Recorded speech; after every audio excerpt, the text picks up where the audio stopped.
They were gardening in their backyard when they dug up a jar filled with creepy occult contents. Gardening seems like one of the most harmless and relaxing activities there is. But when this man was planting flowers in his garden, he discovered a glass pot filled with otherworldly items that probably left him quite disturbed. It all began on September 1st, 2016 in Costa Rica when Reddit user Valjean-Luc Picard decided to do some gardening in his backyard. The plan was simple: plant some flowers and enjoy the day.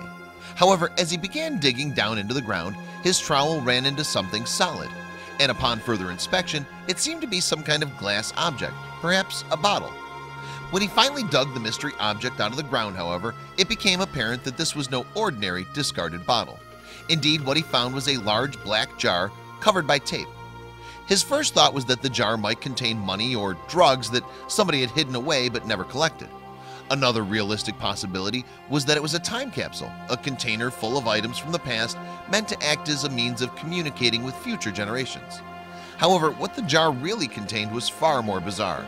Indeed, beneath the sealed plastic cap was a thick, dark liquid which he described as having a sickly sweet smell and the consistency of runny marmalade.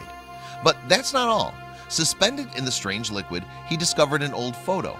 What's more, he was surprised to recognize the person in the picture as the property's landlady, albeit as her much younger self. And while he had no idea what this all meant, his wife knew right away that the jar was an act of brujeria, the Spanish word for witchcraft. Consequently, she immediately set out to inform the landlady of what they'd found. The landlady was equally as surprised to lay eyes on the strange jar and the photo, but despite the bizarre nature of the situation, she said she knew who must have been behind this.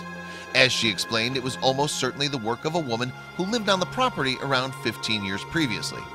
Evidently, they must have not gotten along very well, and the unnamed woman presumably used the jar to place a curse on the landlady. Indeed, as they emptied the jar, they found more evidence to support this theory. Inside was a ripped piece of fabric, most likely from a dress, and a piece of paper which presumably had the curse written on it. Now, although the couple were curious to see what the piece of paper said, the landlady urged them to burn the jar's contents without hesitation. It was quite apparent that she believed in the curse and wanted to remove it as soon as possible. Then, after the deed was done, she insisted on pouring holy water on the ashes and into the hole where the jar was discovered. As Valjean-Luc Picard later explained, the landlady is Catholic, but the superstitious Central American kind.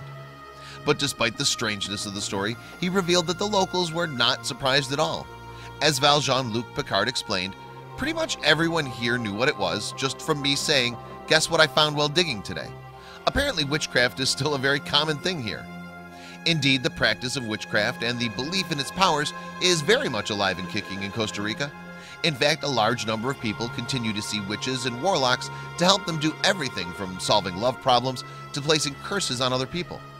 The typical rituals used by these brujos and brujas include tarot cards, candles, palm readings, and cleansing homes of evil.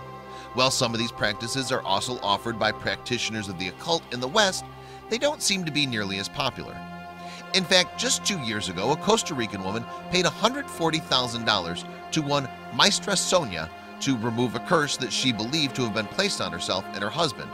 But when the witch seemingly didn't hold up her end of the deal, the woman went to police.